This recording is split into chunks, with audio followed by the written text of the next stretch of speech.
অনেক রকম অপপ্রচার হচ্ছে। আপনারা কেউ কেউ বলছেন, কেউ কেউ বলে বিসমিল্লাহ থাকবে না, কেউ কেউ বলে 1971 মুছে দেওয়া হচ্ছে। এগুলো সঠিক নয়। জুলাই জাতীয় সনদ কোনো অবস্থাতেই 1971 সালের মুক্তিযুদ্ধের ইতিহাসকে বাতিল করার কথা বলেনি। রাজনৈতিক দলগুলো একমত হয়নি, সেই বিষয়ে কোনো উল্লেখই নাই।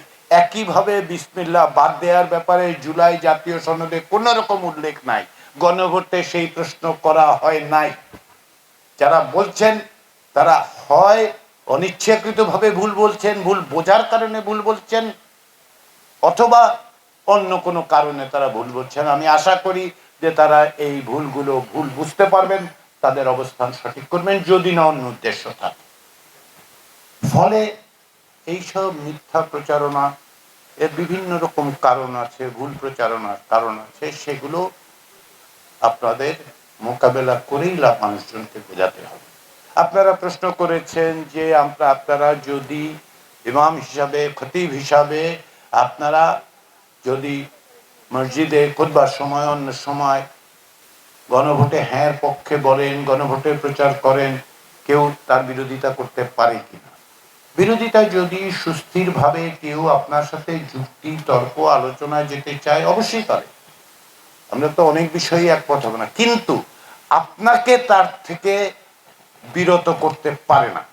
কারণ হচ্ছে আইনগতভাবে বাংলাদেশের কোনো নাগরিক এবং প্রজাতন্ত্রের কর্মে নিয়োজিতদের হ্যাঁ ভোটের পক্ষে প্রচারণার ব্যাপারে কোনো আইনগত বা সাংবিধানিক বাধা নেই। আমাদেরকে আইনের বিশেষজ্ঞরা বলছেন, আইন খতিয়ে দেখে, সংবিধান দেখে যে আদেশের অধীনে এই বাস্তবায়ন প্রক্রিয়া হচ্ছে, যে অধ্যাদেশের আওতায় গণভোট হচ্ছে, কোথাও এই ব্যবস্থা করা হয় না। এই যে আপনি বলতে পারবেন না, কেউ বলতে চাইলে যুক্তি তর্ক দিয়ে যদি বলতে চান আমরা শুনবো, আপনারা শুনুন, অবশ্যই শুনতে হবে। কারণ কি, সকলের মত যাতে প্রকাশিত হতে পারে সেমন ব্যবস্থা করার জন্যই তো জুলাইয়ের অভ্যুত্থান। তার আগে আপনাদের কথা শোনার ব্যাপারে বিভিন্ন রকম বাধা বিঘ্ন তৈরি করা হয় নাই, হয়েছে তো।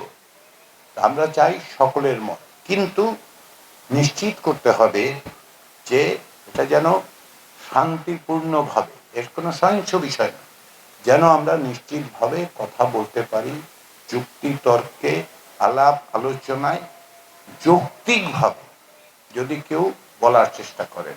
কিন্তু দেখুন, এই যে 12টা বিষয় আপনাদের সামনে হাজির করা হয়েছে, জুলাই সনদের কপি আপনাদের কাছে পৌঁছানোর ব্যবস্থা করার জন্য আমরা বিশেষভাবে অনুরোধ করেছি ইসলামিক ফাউন্ডেশনকে।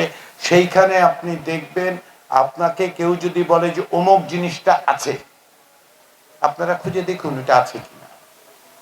চিলে কান নিয়ে গেছে বলে চিলের পিছনে দৌড়ানোর আগে আসেন আমরা একটু কানে হাত দিই।